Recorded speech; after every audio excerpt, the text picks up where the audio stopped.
I'm Larry Menti. Welcome back to Jersey Matters. How about this, huh? Now that's a beer. That's a weekend. Oh, yeah. Is what this is. I want to introduce you to John Merklin, who is the co-founder of the Haus Brewery. Where are you located? Belmar, New Jersey. And so you can go there and you brew the beer. We brew the beer on location, and when people come, there's a lot of experienced junkies out there, so they'll come visit us. We give them a nice tour of the brewery. We'll explain how all the equipment works, where the equipment comes from. We'll talk about how we produce our beers. We're a two-story brewery, so it's a good 15, 20-minute tour, and at the end of the tour, we do have a tap room where they can go ahead and if they want to grab a pint or get a sampler set or something like that, they're able to do that. This has become huge across America. Definitely. Experiencing new kinds of beers. Yep. and locally brewed beers. Yep. And there's some locally brewed beers that become national brands overnight. Absolutely. I know John Cappuccino, who is our director, tried your beer. Okay. Didn't know you were coming in today, tried it somewhere, and went online and gave you a top star rating. Oh, yeah, one of those untapped apps, perhaps. Yeah, Yeah, apps, exactly. yeah. Is exactly what it was. Cool. And somebody responded to him immediately, by the way. We're good. I got a good crew, man. Yeah, they're good. How long have you been doing this? I started up in 2007 with my high school buddy. We were, just as a startup, we were brewing out of the garage. That's not a completely unique story in the industry. A lot of them start that way. Went commercially for the first time in 2010. We were actually taking our locally developed recipes. We were bringing them to Rochester, New York, where a much larger brewery was brewing the product for us and packaging it. We brought it down back to New Jersey. We'd sell it from there. Always part of our business plan was we're going to build a brewery of our own.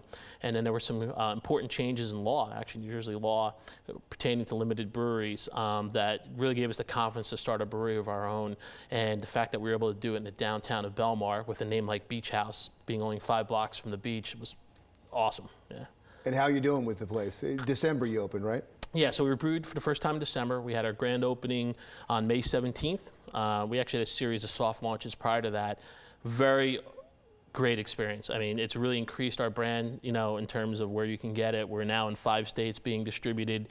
A lot of folks come from really far out. There's bus trips coming from the middle of New York, folks from Maryland, Pennsylvania. We even had folks from Germany who didn't come just to see us, but they actually heard there was a brewery in town and it was important for them, and it's really helped our brand grow tremendously. What is this exactly?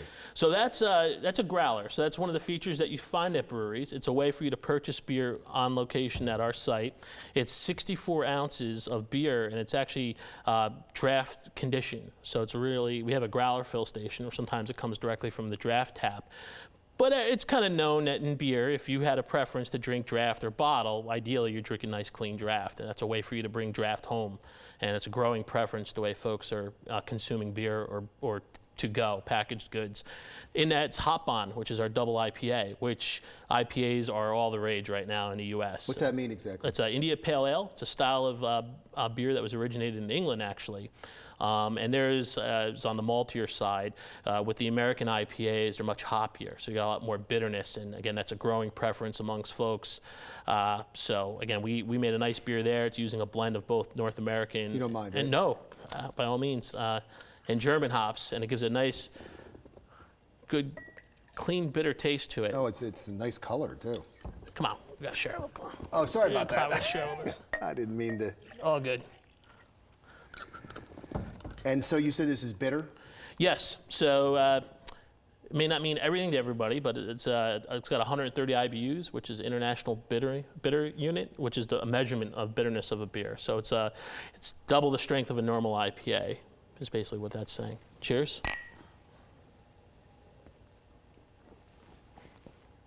Wow, I like it. It's like sharp. You know where they have this kind of beer? It's in Europe. Yeah. In England. Yeah, that's where the style originated from.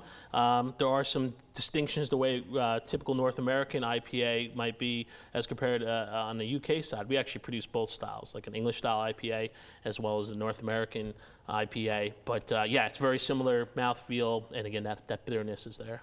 You know, it's interesting too because it doesn't seem like I know some breweries in other states, and it never seems like there's vicious competition.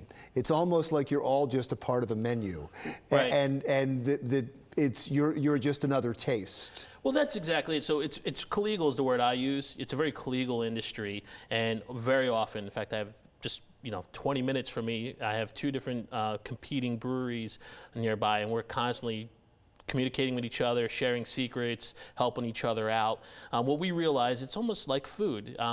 If you go back 30 years, at least when I was with my father at the bar, and back in the day you could sit up at the bar with him, he would just walk in and order a draft. He wouldn't even mention a name, just give me a draft. And that's as silly sounding as if you walk into a restaurant saying, well, give me a plate of food, right? So really, it's just that it's evolving now, and people have particular tastes. And I like to say every beer has an occasion. So depending on what you're eating or depending on what you're doing, there's wine. Like wine, there's a beer for that. And food, sometimes you want to go on the lighter side, sometimes you want to go on the spicy side. So that's what you're seeing with this market. So there's no need to. It's not like high tech where everything's about 100% market share dominance. You must have the whole market.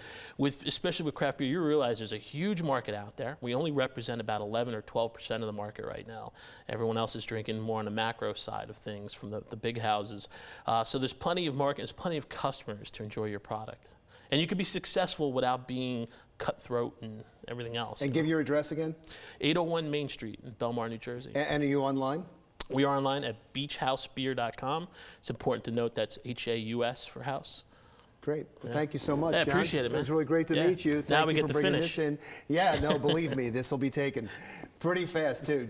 John Merklin is the co-founder of the Beach House Brewery. Thank you so much for being in. Thank you. This would grow great with some fancy food, and that's what we're going to talk about next. The new fad in fancy food and the convention. Veronica Dudo has that story when we return.